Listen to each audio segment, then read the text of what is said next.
હા, બાપુ વઢવાણમાં વર્ષો પહેલા એક વાયુ ગળાતી. આ બધા ઘણા બધા નવા પ્રસંગો છે. હું આજ આનંદ કરાવવા તમને આવ્યો છું. વઢવાણમાં વાયુ ગળાતી, માઠું વરે આવેલું, વરસાદ બહુ ઓછો પડેલો, ક્યાંય પાણી ન મળે.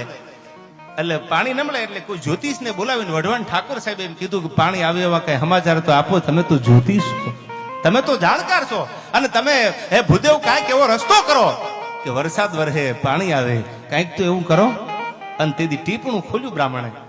ઈ જમાનામાં ઓથેન્ટિક વાત છે, પુરાવા આપું તમને. ટીપણું ખોલ્યું આમ અને કીધું કે પાણી તો આવશે, વઢવાણની પ્રજા પીવે એટલું નહીં, પણ પાણી ખૂટે નહીં એટલું આવશે. પણ કારણ ઈ છે, કયું કારણ? કે તમારે દીકરો ને વહુ પધરામાં પડશે તો પાણી આવે. એ કે આવું બને ખરું? દીકરો ને વહુ પધરાવાનું પાણી આવે? કે હા, કે નો આવે તો કે તો તમારી તરવાર મ્યાનમાંથી ગાળા છંડી કરીને રાખજો, મારું માથું ઉતારી લેજો, પણ મારા જોવામાં ફેર ન પડે. એ જોવા વાળા કોણ હતા બાપુ? શિવશંકર ભવાની શંકર જોશી એનું નામ હતું. એ ભૂદેવનું નામ હતું, શિવશંકર ભવાની શંકર જોશી. આમ ટીપણું ખોલ્યું.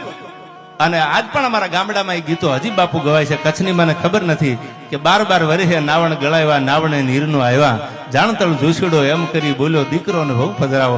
એક એક પગથિયા આમ ઉતરતા જાય, cut cut cut cut cut પગથિયા ઉતરે અને વાયુમાં પાણી આમ ચડતું આવે. બાપુ આપણે ઈ ધરતીમાં જન્માસી, આ મહાભારત વાવો અને ગીતા ઉગે છે. શબ્દ એક શોધો તો આ સહિતા નીકળે, અને કૂવો જો હજી ખોદો તો એમાંથી સરિતા નીકળે. આ ધરતી એવી છે, સંતોની ભૂમિ છે.